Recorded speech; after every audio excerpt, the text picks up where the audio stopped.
ಎಲ್ಲರಿಗೂ ನಮಸ್ಕಾರ. ಕೃಷ್ಣ ಅವತಾರದ ಕಥೆಯನ್ನು ಮತ್ತೆ ಮುಂದುವರಿಸೋಣ. ಕೃಷ್ಣ ಕಾಂಪಿಲ್ಯಕ್ಕೆ ಹೊರಡ್ತಾ ಇದ್ದಾನೆ. ಹೊರಟಾಗ ದಾರಿನಲ್ಲಿ ಅಂದರೆ ಗಂಗಾ ನದಿಯಲ್ಲಿ ದೋಣಿಗಳಲ್ಲಿ ಗಂಗಾ ನದಿ ತೀರದಲ್ಲೇ ಪ್ರಯಾಣ ಮಾಡ್ಕೊತ ಹೋಗ್ತಾನೆ. ಹಾಗೆ ಹೋಗ್ತಾ ಇರಬೇಕಾದ್ರೆ ಉತ್ಕೋಚಕ ತೀರ್ಥ ಅನ್ನೋ ಒಂದು ಸ್ಥಳ ಸಿಕ್ಕತ್ತೆ. ಅಲ್ಲಿ ದೌಮ್ಯ ಋಷಿಗಳು ಆಶ್ರಮವನ್ನು ಮಾಡಿಕೊಂಡಿರ್ತಾರೆ. ಕೃಷ್ಣ ಮತ್ತು ಅವನ ಪರಿವಾರದವರು ದೋಣಿಗಳನ್ನು ದಡಗಳ ಹತ್ರನೇ ಸಾಗಿಸ್ತಾ ಹೋಗ್ತಾ ಇರ್ತಾರೆ. ಏಕೆಂದರೆ ಗಂಗಾ ನದಿ ಬಹಳ ವೇಗವಾಗಿ ಹರಿಯುವಂತಹ ನದಿ, ತೊಂದರೆ ಆಗಬಾರ್ದು ಅಂತ ಇವರು ದಡಕ್ಕೆ ಸಮೀಪದಲ್ಲಿ ತಮ್ಮ ದೋಣಿಗಳನ್ನು ನಡೆಸ್ಕೊಂಡು ಹೋಗ್ತಾ ಇರ್ತಾರೆ. ಹೀಗೆ ಹೋಗ್ತಾ ಇರಬೇಕಾದ್ರೆ ಆ ದೌಮ್ಯರ ಒಂದು ಆಶ್ರಮ ಸಿಕ್ಕತ್ತೆ. ಅಲ್ಲಿ ಒಂದು ದೊಡ್ಡ ವಸತಿಯನ್ನು ಕಟ್ಟಿರ್ತಾರೆ. ಸುತ್ತಲೂ ಮುಳ್ಳು ಕಂಠಿಯ ಬೇಲಿ ಇರುತ್ತೆ. ಆ ಬಯಲಿನಲ್ಲಿ ಒಂದು ಯಜ್ಞಕುಂಡ ಪ್ರಜ್ವಲಿಸ್ತಾ ಇರುತ್ತೆ. ವೇದ ಮಂತ್ರಗಳನ್ನು ಸನ್ಯಾಸಿಗಳು ಮತ್ತು ಸನ್ಯಾಸಿನಿಯರ ದೊಡ್ಡ ಗುಂಪು ಹೇಳ್ಕೊತ ಹೋಮವನ್ನು ಮಾಡ್ತಾ ಇರುತ್ತೆ. ಅಲ್ಲಿ ಇನ್ನೂ ಸುಮಾರು ಮಂದಿ ನಾಗರು, ನಿಷಾದರು ಎಲ್ಲರೂ ಕೂತಿರ್ತಾರೆ. ಅವರುಗಳೆಲ್ಲ ಗರಿಗಳ ಕಿರೀಟ ಮತ್ತು ವಿಲಕ್ಷಣವಾದ ಉಡುಗೆಯನ್ನು ತೊಟ್ಕೊಂಡಿರ್ತಾರೆ. ಕೈಯಲ್ಲಿ ಭಲ್ಲೆಗಳನ್ನು ಇಟ್ಕೊಂಡಿರ್ತಾರೆ. ಹೆಗಲ ಮೇಲೆ ಬಿದಿರಿನ ಬಾಣವನ್ನು ನೇತಾಕೊಂಡವರು ಕೂಡ ಇರ್ತಾರೆ. ಇವುಗಳ ಜೊತೆಗೆ ಮಕ್ಕಳನ್ನು ಕಂಕಳಲ್ಲಿ ಎತ್ಕೊಂಡಿರೋ ಹಲವರು ಮತ್ತು ಅನೇಕ ರೋಗಗಳಿಂದ ನರಳುತ್ತಾ ಇರ್ತಕ್ಕಂಥ ಗಂಡಸರು, ಹೆಂಗಸರು ಎಲ್ಲರೂ ಕೂತಿರ್ತಾರೆ. ಈ ದೌಮ್ಯ ಋಷಿಗಳ ಆಶ್ರಮಕ್ಕೆ ಹೊಸದಾಗಿ ಬಂದಿರೋ ಈ ಅತಿಥಿಗಳು ಯಾರು ಅಂತ ಎಲ್ಲರಿಗೂ ಗೊತ್ತಾಗುತ್ತೆ. ಕೃಷ್ಣ ಬಂದಿದ್ದಾನೆ ಅಂತ ಗೊತ್ತಾದ ಮೇಲೆ ಎಲ್ಲರಿಗೂ ತುಂಬ ಸಂತೋಷ ಆಗುತ್ತೆ. ಈ ಮುಖ್ಯ ಅತಿಥಿ ಬಹಳ ಎಲ್ಲ ಕಡೆ ಪ್ರಸಿದ್ಧನಾದವನು ಅಂತ ಹೇಳಿಬಿಟ್ಟು ಎಲ್ಲರೂ ಅವನನ್ನು ಸ್ವಾಗತಿಸೋಕ್ಕೆ ಅಂತೇಳಿ ಬರ್ತಾರೆ. ಕಾಂಪಿಲ್ಯಕ್ಕೆ ಹೋಗೋಕ್ಕೆ ಮುಂಚೆ ಕೃಷ್ಣ ಅಲ್ಲಿಗೆ ಬರ್ತಾನೆ ಅಂತೇಳ್ಬಿಟ್ಟು ಶ್ವೇತಕೇತು ಅಲ್ಲಿ ಎಲ್ಲ ಹೇಳಿರ್ತಾನೆ. ಹಾಗಾಗಿ ಎಲ್ಲರೂ ಅವನು ಬರೋಗೆ ಕಾಯ್ತಾ ಇರ್ತಾರೆ. ದೌಮ್ಯ ಋಷಿಗಳು ಕೃಷ್ಣನನ್ನು ಮತ್ತು ಅವನ ಜೊತೆಗಾರರನ್ನು ಆಶೀರ್ವಾದ ಮಾಡಿಬಿಟ್ಟು ತಮ್ಮ ಆಶ್ರಮದ ಹತ್ರಕ್ಕೆ ಕರ್ಕೊತಾರೆ. ಅಲ್ಲಿ ತಾವು ಯಜ್ಞ ಮಾಡ್ತಿದ್ದಂತಹ ಯಜ್ಞ ವೇದಿಕೆ ಹತ್ತಿರಕ್ಕೆ ಅವನನ್ನು ಕರ್ಕೊಂಡು ಹೋಗ್ತಾರೆ. ಅಲ್ಲಿ ಹೋಮ ಮಾಡ್ತಾ ಮಧ್ಯದಲ್ಲಿ ಒಬ್ಬ ಪರಮ ಪೂಜ್ಯರಾದ ವ್ಯಕ್ತಿಗಳೊಬ್ಬರು ಕೂತಿರ್ತಾರೆ. ಆಗ ದೌಮ್ಯರು ಕೃಷ್ಣನ ಹತ್ರ ಹೇಳ್ತಾರೆ, ನೋಡಪ್ಪ, ಈ ತೀರ್ಥ ಇವಾಗ ಬಹಳ ಅದೃಷ್ಟಶಾಲಿಯಾಗಿದೆ. ಏಕೆಂದರೆ ವೇದವ್ಯಾಸರು ಇಲ್ಲಿ ಬಂದಿದ್ದಾರೆ. ಅದೇ ಸಮಯಕ್ಕೇ ಕೃಷ್ಣ ವಾಸುದೇವ ನೀನು ಕೂಡ ಇಲ್ಲಿ ಬಂದಿದ್ದೀಯಾ ಅಂಥೇಳಿ ಸಂತೋಷದಿಂದ ಹೇಳ್ತಾರೆ. ಕೃಷ್ಣನಿಗೆ ಬಹಳ ಆನಂದ ಆಗುತ್ತೆ, ರೋಮಾಂಚನವಾಗುತ್ತೆ. ಏಕೆಂದರೆ ಋಷಿಗಳಿಂದ, ಅನೇಕ ಹಿರಿಯರಿಂದ, ಬ್ರಾಹ್ಮಣರಿಂದ ಎಲ್ಲರಿಂದಲೂ ಕೇಳಿದ್ದ ಈ ವೇದವ್ಯಾಸರ ವಿಚಾರವನ್ನು. ಅಂದರೆ ಅವರೇ ಧರ್ಮಕ್ಕೆ ಮೂಲಸ್ಥಾನ, ಅಂಥ ವೇದವ್ಯಾಸರು ಇಲ್ಲಿದ್ದಾರೆ ಅಂತ ಹೇಳಿಬಿಟ್ಟು ಅವನಿಗೆ ಬಹಳ ಆನಂದ ಆಗುತ್ತೆ. ದೌಮ್ಯ ಋಷಿಗಳು ಅವರಿಬ್ಬರಿಗೂ ಪರಿಚಯ ಮಾಡಿಸ್ತಾರೆ. ಕೃಷ್ಣ ಆ ಮುನಿಶ್ರೇಷ್ಠನಿಗೆ ನಮಸ್ಕಾರಗಳನ್ನು ಮಾಡ್ತಾನೆ.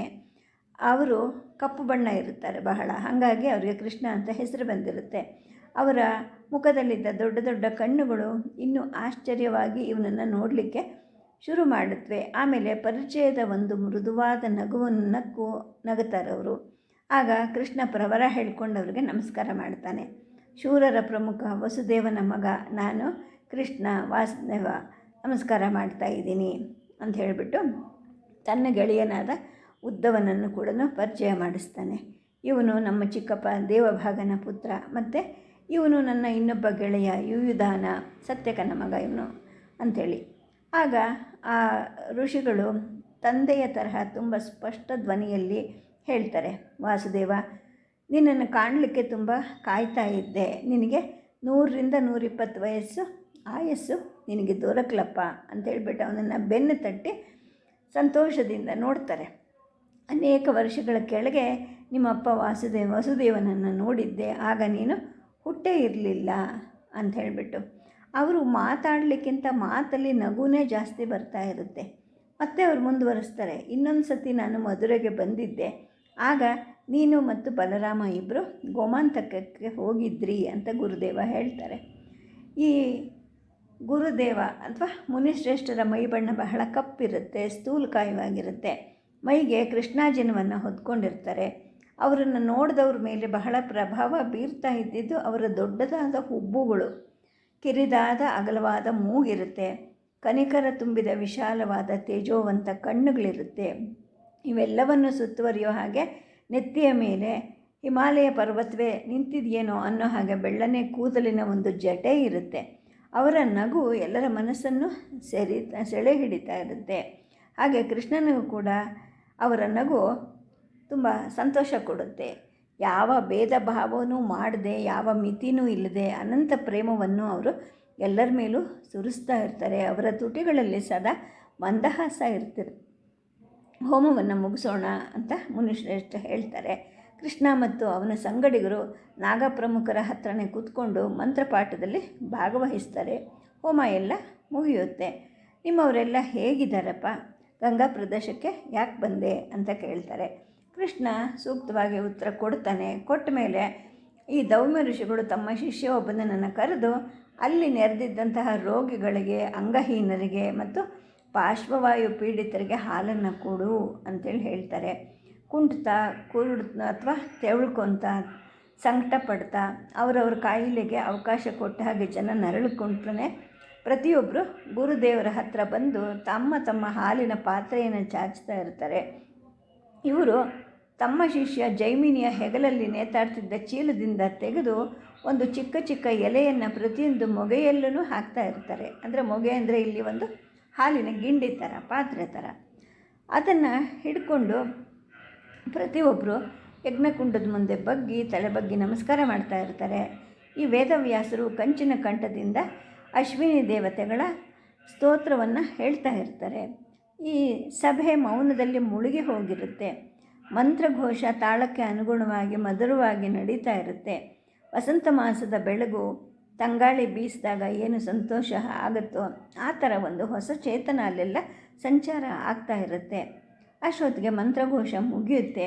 ರೋಗಿಗಳಿಗೆ ಮತ್ತು ಅಲ್ಲಿದ್ದ ಪ್ರತಿಯೊಬ್ಬರಿಗೂ, ಅಂದರೆ ಹಾಲಿನ ಪಾತ್ರೆ ಇಟ್ಕೊಂಡು ಯಾರು ಕೂತಿರ್ತಾರೋ ಅವರೆಲ್ರಿಗೂ ಇನ್ನು ಹಾಲು ಕುಡೀರಿ ಅಂತ ಹೇಳಿಬಿಟ್ಟು ಗುರುಗಳು ಹೇಳ್ತಾರೆ. ಅಲ್ಲಿದ್ದ ಪ್ರತಿಯೊಬ್ಬರು ಹಾಲನ್ನು ಕುಡಿತಾರೆ. ಚಿಕ್ಕ ಚಿಕ್ಕ ಮಕ್ಕಳನ್ನ ಎತ್ಕೊಂಡ್ಬಂದ ತಾಯಂದರು ತಮ್ಮ ತಮ್ಮ ಮಕ್ಕಳಿಗೆ ಹಾಲನ್ನು ಕುಡಿಸ್ತಾರೆ.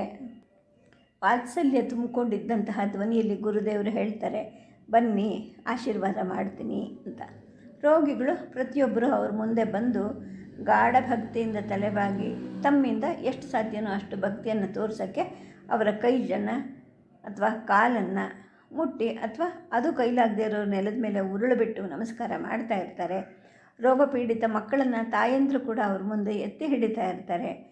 ಈ ಗುರುಗಳು ಯಜ್ಞಕುಂಡದಲ್ಲಿ ಇದ್ದಂತಹ ಪವಿತ್ರವಾದ ಭಸ್ಮವನ್ನು ತಗೊಂಡು ಪ್ರತಿಯೊಬ್ಬರಿಗೂ ಹಚ್ಚುತ್ತಾ ಇರ್ತಾರೆ. ಆಮೇಲೆ ಇನ್ನು ಮನೆಗೆ ಹೋಗಿ ಅಶ್ವಿನಿ ದೇವತೆಗಳು ನಿಮಗೆ ಗುಣ ಮಾಡಿದ್ದಾರೆ ಅಂತ ಹೇಳ್ತಾ ಇರ್ತಾರೆ. ಕೆಲವರಿಗೆ ಗುಣ ಆದ ಹಾಗೆ ಅನ್ನಿಸ್ತಾ ಇರುತ್ತೆ. ಹಿಗ್ಗಿನ ಬರದಲ್ಲಿ ಅವರು ಕೆಲವ್ರಿಗೆ ಹೋ ಹೋ ಅಂತ ಕೂಗ್ಕೊಂಡು ಸಂತೋಷವಾಗಿ ಹೋಗ್ತಾ ಇರ್ತಾರೆ. ಎಷ್ಟೋ ಜನ ಕುಂಟರು ಸರಿಯಾಗಿ ನಡೆಯೋಕ್ಕೆ ಪ್ರಾರಂಭ ಮಾಡ್ತಾರೆ. ಕುರುಡರು ಆ ಬೆಳಕಿನ ಕಾಂತಿಯನ್ನು ಕಾಣಲಾರದೆ ಕಣ್ಣನ್ನು ಪಟಪಟ ಆಡಿಸ್ತಿರ್ತಾರೆ. ಪಾರ್ಶ್ವವಾಯುವಿನಿಂದ ನಿಶ್ಚೇತನ ಆಗಿದ್ದವರ ಕೈಕಾಲುಗಳು ಕೂಡ ಸರಿ ಹೋಗಿ ಅವರೆಲ್ಲರೂ ಕೃತಜ್ಞತೆಯಿಂದ ಗುರುಗಳನ್ನು ಕೊಂಡಾಡ್ತಾ ಇರ್ತಾರೆ. ಇನ್ನು ಎಷ್ಟೋ ಜನಕ್ಕೆ ಗುಣ ಕೂಡ ಆಗೋದಿಲ್ಲ. ಅವರೆಲ್ಲರೂ ನಮ್ಮನ್ನು ಅನುಗ್ರಹ ಮಾಡಿ ಅಂತ ಗುರುಗಳನ್ನು ಮತ್ತೆ ಮತ್ತೆ ಪ್ರಾರ್ಥನೆ ಮಾಡ್ಕೊಳ್ತಿರ್ತಾರೆ. ಆಗ ಗುರುಗಳು ಕೈ ಎತ್ತಿ ಹೇಳ್ತಾ ಇರ್ತಾರೆ, ಮನೆಗೆ ಹೋಗಿ ನೀವು ಹೋಗ್ಬಿಟ್ಟು ಸರ್ವರೋಗ ನಿವಾರಕನಾದ ಆ ಪರಮಾತ್ಮನನ್ನು ಪ್ರಾರ್ಥನೆ ಮಾಡಿ ಎಲ್ಲ ಸರಿ ಹೋಗುತ್ತೆ ಅಂಥೇಳಿ ಹೇಳ್ತಾ ಇರ್ತಾರೆ. ಪವಾಡವನ್ನು ನೋಡಿದವರೆಲ್ಲರೂ ಗುರುದೇವನಿಗೆ ಜಯವಾಗಲಿ ಅಂತ ಘೋಷಣೆ ಮಾಡಿ ಅಲ್ಲಿಂದ ಹೋಗ್ತಾ ಇರ್ತಾರೆ. ಈ ಗುಂಪಿನ ಆವೇಗದ ಗೊಂದಲ ತಗ್ಗದ ಮೇಲೆ ಶಿಷ್ಯರು ಅಲ್ಲಿ ಉಳ್ಕೊಂಡಿದ್ದ ಎಲ್ಲರಿಗೂ ಬಾಳೆ ಎಲೆಗಳನ್ನು ಹಾಕಿ ಅವುಗಳಲ್ಲಿ ಹಣ್ಣುಗಳು, ಗೆಡ್ಡೆ ಗೆಣಸುಗಳು, ರೊಟ್ಟಿಗಳು, ಜೇನುತುಪ್ಪಗಳನ್ನು ಬಡಿಸ್ತಾರೆ. ಅಂದರೆ ಈ ಮುನಿಶ್ರೇಷ್ಠರ ದರ್ಶನಕ್ಕೆ ಬಂದವರು ಬೇಕಾದಷ್ಟು ಕಾಣಿಕೆಯಾಗಿ ಪದಾರ್ಥಗಳನ್ನು ತಂದು ಕೊಡ್ತಿರ್ತಾರೆ. ಅದು ಸಾಲದು ಅಂತ ಅನ್ನಿಸಿದಾಗ ದೌಮ್ಯರ ಆಶ್ರಮದಿಂದ ತಂದಂತಹ ಪದಾರ್ಥಗಳಿಂದ ಅಲ್ಲಿ ಆಹಾರವನ್ನು ಸಿದ್ಧಪಡಿಸ್ತಾ ಇರ್ತಾರೆ. ಅದನ್ನೆಲ್ಲ ಎಲ್ಲರೂ ತಿನ್ನಲಿಕ್ಕೆ ಪ್ರಾರಂಭ ಮಾಡ್ತಾರೆ. ಆಗ ಮುನಿವರಿಯರು ಅವರ ನಡುವೆ ಓಡಾಡಿಕೊಂಡು ಏನಾದರೂ ಒಂದು ಸ್ನೇಹದ ಮಾತನ್ನು ಆಡಿ ಪ್ರತಿಯೊಬ್ಬರಿಗೂ ಬಡಿಸ್ತಾ ಇರ್ತಾರೆ. ಅಂದರೆ ತಮ್ಮ ದರ್ಶನಕ್ಕೆ ಬಂದಿದ್ದವರು ಎಲ್ಲರಿಗೂ ಕೂಡ ಬಡಿಸೋವರೆಗೂ ಅವರು ಯಾವತ್ತೂ ಊಟಕ್ಕೆ ಕೂಡ್ತಾ ಇರ್ತಿರಲಿಲ್ಲ. ಎಲ್ಲರಿಗೂ ಬಡಿಸಾದ ಮೇಲೆ ಕೃಷ್ಣನಿಗೆ ಮತ್ತು ಧೌಮ್ಯರಿಗೆ ಮಧ್ಯ ಮುನಿವರಿಯರು ಕೂತ್ಕೊಳ್ತಾರೆ. ಎಲ್ಲರಿಗೂ ಏನು ಬಡಿಸಿದ್ರೋ ಅದನ್ನೇ ತಾವು ಬಳಸಿಸ್ಕೊಂಡು ಊಟ ಮಾಡ್ತಾರೆ. ಊಟ ಎಲ್ಲ ಮುಗಿದ ಮೇಲೆ ಗುರುದೇವರು ಶಾಂತಿ ಶಾಂತಿ ಶಾಂತಿ ಅಂತ ಘೋಷಣೆ ಮಾಡ್ತಾರೆ. ಅಂದರೆ ಹೇಳ್ಬಹುದಿನ್ನ ಅಂತ. ಅದನ್ನು ಹೇಳೋವರೆಗೂ ಯಾರು ಮಧ್ಯದಲ್ಲಿ ಎದ್ದು ಹೋಗೋ ಹಾಗಿಲ್ಲ. ಕೈ ತೊಳ್ಕೊಂಡು ಮುನಿವೈದ್ಯರು ಏನು ಮಾಡ್ತಾರೆ, ತಮ್ಮ ಸಹಜವಾದ ವಾತ್ಸಲ್ಯದ ಮಂದಹಾಸವನ್ನು ಬೀರ್ತಾ ಅಲ್ಲಿಂದ ಹೊರಡ್ತಾರೆ.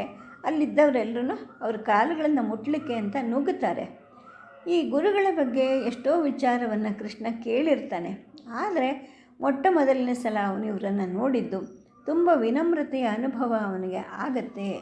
ಎಲ್ಲರಿಗೂ ಗೆಳೆಯ, ಆದರೆ ಯಾರಿಗೂ ಸೇರಿದವನಲ್ವೇನೋ ಅನ್ನೋ ಥರದ ಈ ಜೀವವನ್ನು ನೋಡಿ ಅವನಿಗೆ ಬಹಳ ಮನಸ್ಸಿಗೆ ಆನಂದ ಆಗತ್ತೆ.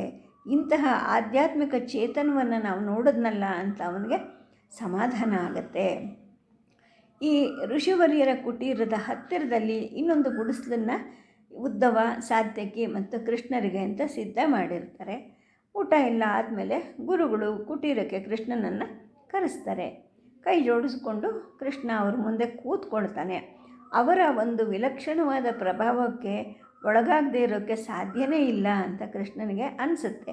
ಇವರು ಬೇರೆ ಯಾವುದೋ ಲೋಕದಿಂದ ಬಂದಿರಬಹುದು, ಇವರಿಗೆ ಎಲ್ಲ ಲೋಕನೂ ಗೊತ್ತು, ಸಮಸ್ತ ಲೋಕವನ್ನು ಇವರು ಪ್ರೀತಿಸ್ತಾರೆ ಅಂತ ಅವನಿಗನ್ಸುತ್ತೆ.